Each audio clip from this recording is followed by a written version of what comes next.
नमस्कार दोस्तों, विद्युत अध्याय की तीसरी कक्षा में आप सबका स्वागत है। इस अध्याय में हम देखेंगे कि विद्युत धारा का तापीय प्रभाव किस तरह से होता है और साथ में हम यह भी देखेंगे कि विद्युत धारा किस तरह से कार्य को करती है, अर्थात ऊर्जा कैसे उत्पन्न होती है। इसके अलावा भी हम कुछ प्रश्नों को हल करेंगे। तो चलिए शुरू करते हैं आज की कक्षा। तो उसके पहले मैं थोड़ी सी पुनरावृत्ति करना चाहता हूं। घबराइए नहीं, मैं कोई प्रश्न नहीं पूछूंगा, बल्कि मैं आपसे यह जानना चाहता हूं कि आपने जब दूसरे वीडियो को देखा होगा इस विद्युत अध्याय पे जो आधारित थी, तो उसमें मैंने आपको श्रेणी क्रम और पार्श्व क्रम के बारे में बतलाया था।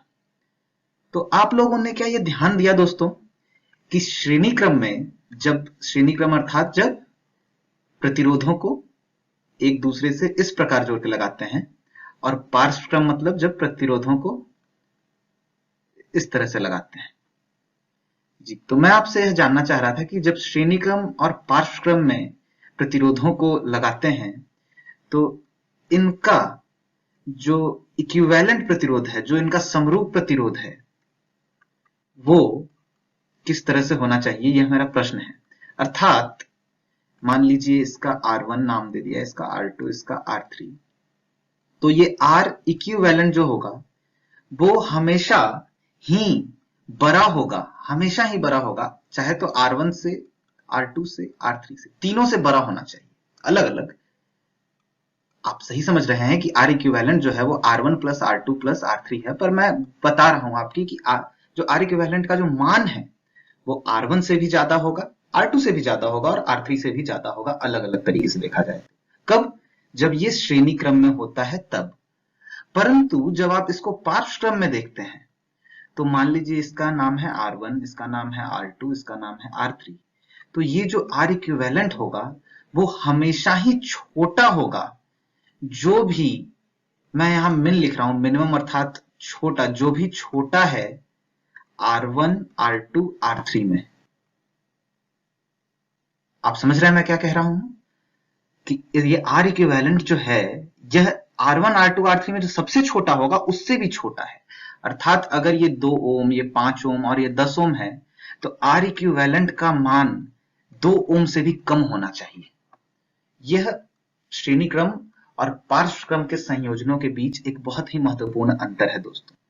जब आप प्रश्न बना रहे हो तो आप एक बार फिर से इस चीज पर गौर करिएगा, अगर आपने अभी तक गौर ना किया हो।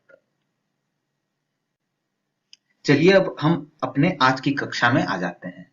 तो विद्युत धारा का तापीय प्रभाव, इसे समझने के लिए हमें पहले विद्युत शक्ति को जानना है।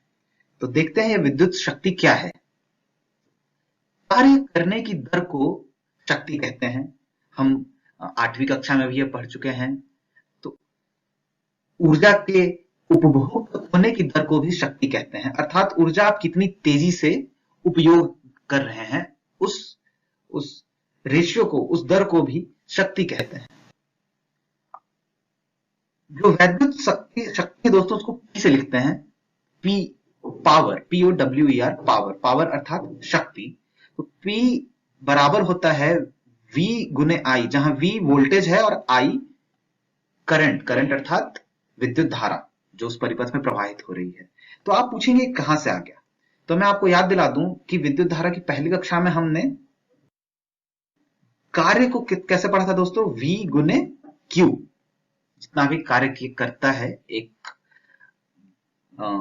जो भी जितने आवेश किसी इस विभवांतर से, इस V विभवांतर से जब गुजरे तो W कार्य किया जाता है। तो W अर्थात वर्क, जो कि यहाँ जैसे हम कार्य कह रहे हैं, तो ये कार्य बराबर होता है V इंटू Q के। तो अभी हमने कहा कि कार्य करने की दर को शक्ति कहते हैं, अर्थात W बटे टाइम, कार्य करने की दर, समय के रफ्तार में ही तो दर मानेंगे ना दोस्तों। तो W बटे T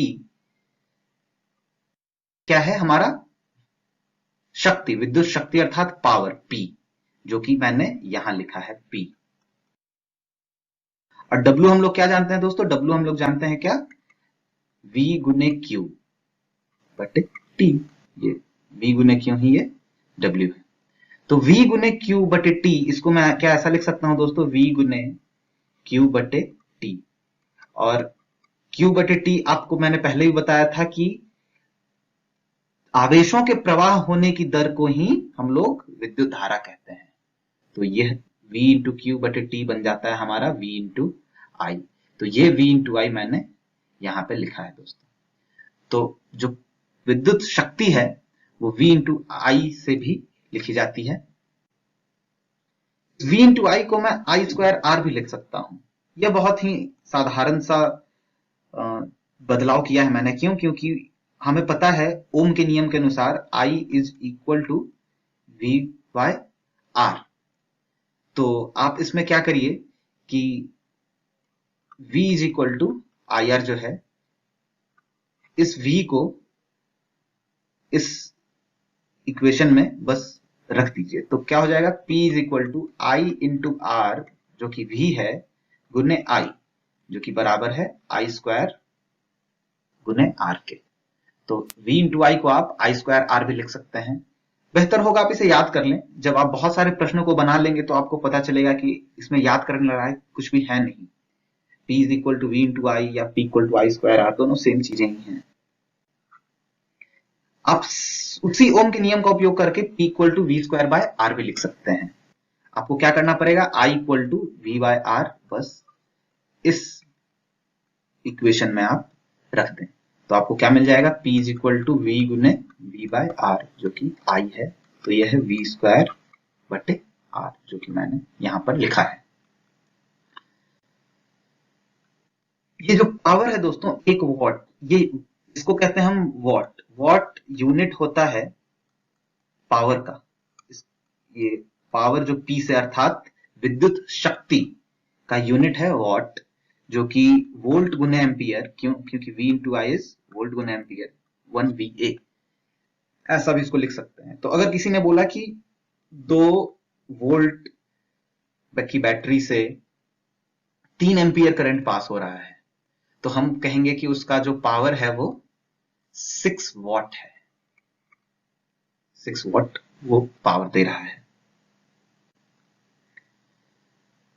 विद्युत धारा के तापीय प्रभाव में आइए देखते हैं H is equal to V into I T. H is equal to V into I T. अब आप पूछेंगे ये H क्या है? तो ये H दोस्तों एक बहुत ही साधारण सी चीज है जिसे मैं उसके तापीय प्रभाव को सूचित कर रहा हूं।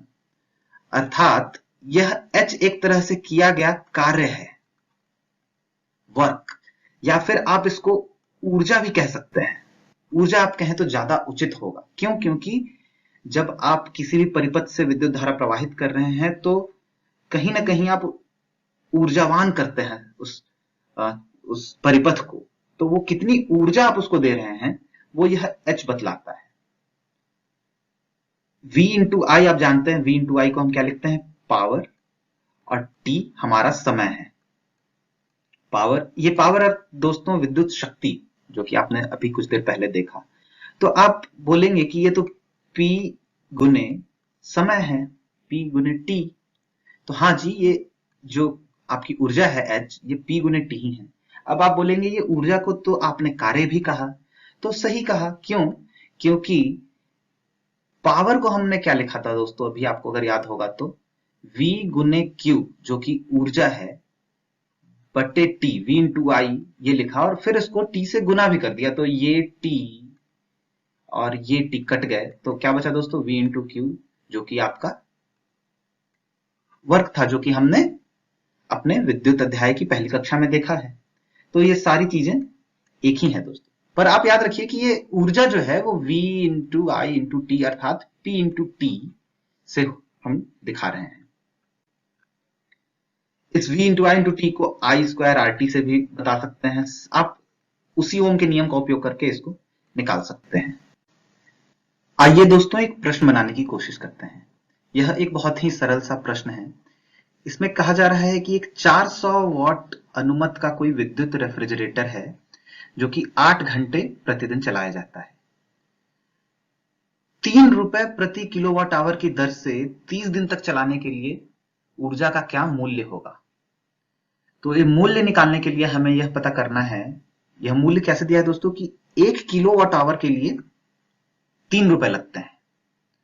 तो सबसे पहले अगर हम यह पता कर लें कि कितने किलोवाट आवर हम इन 30 दिनों में यूज कर रहे हैं, उपयोग कर रहे हैं, तो हम उतने किलोवाट आवर को गुना कर लेंगे 3 रुपए से, तो उतने रुपए हमारे आ जाएंगे जो कि हमें इसके हल के लिए चाहिए। तो इसमें सबसे पहले तो ध्यान देने वाली बात यह है कि शक्ति दी है यहाँ पे दोस्तों, पी पावर, शक्ति जो है वो दी है, वो है 400 वाट। मुझे कैसा पता चला दोस्तों, क्योंकि यहाँ वाट जो है वो यूनिट होता है शक्ति का, विद्युत शक्ति का।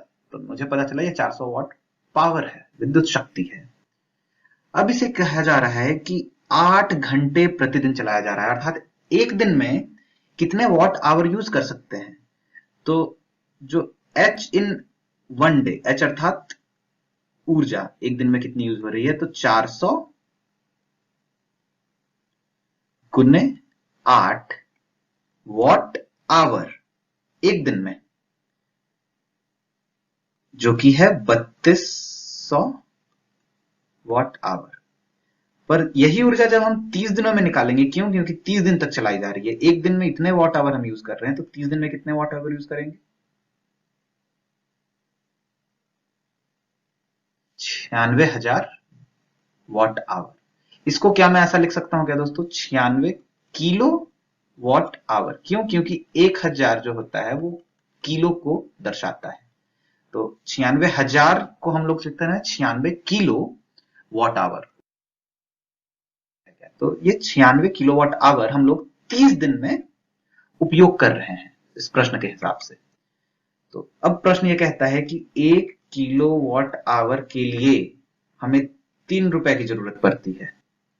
तो 96 किलोवाट आवर के लिए हमें 96 गुने 3 रुपए की जरूरत पड़ेगी, जो कि बराबर होगा 288 रुपए के।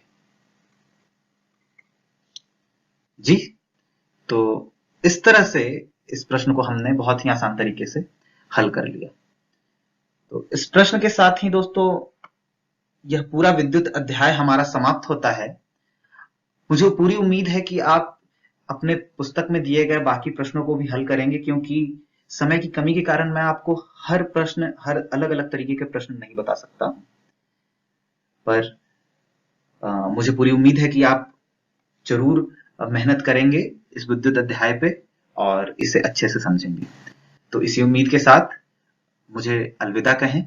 धन्यवाद।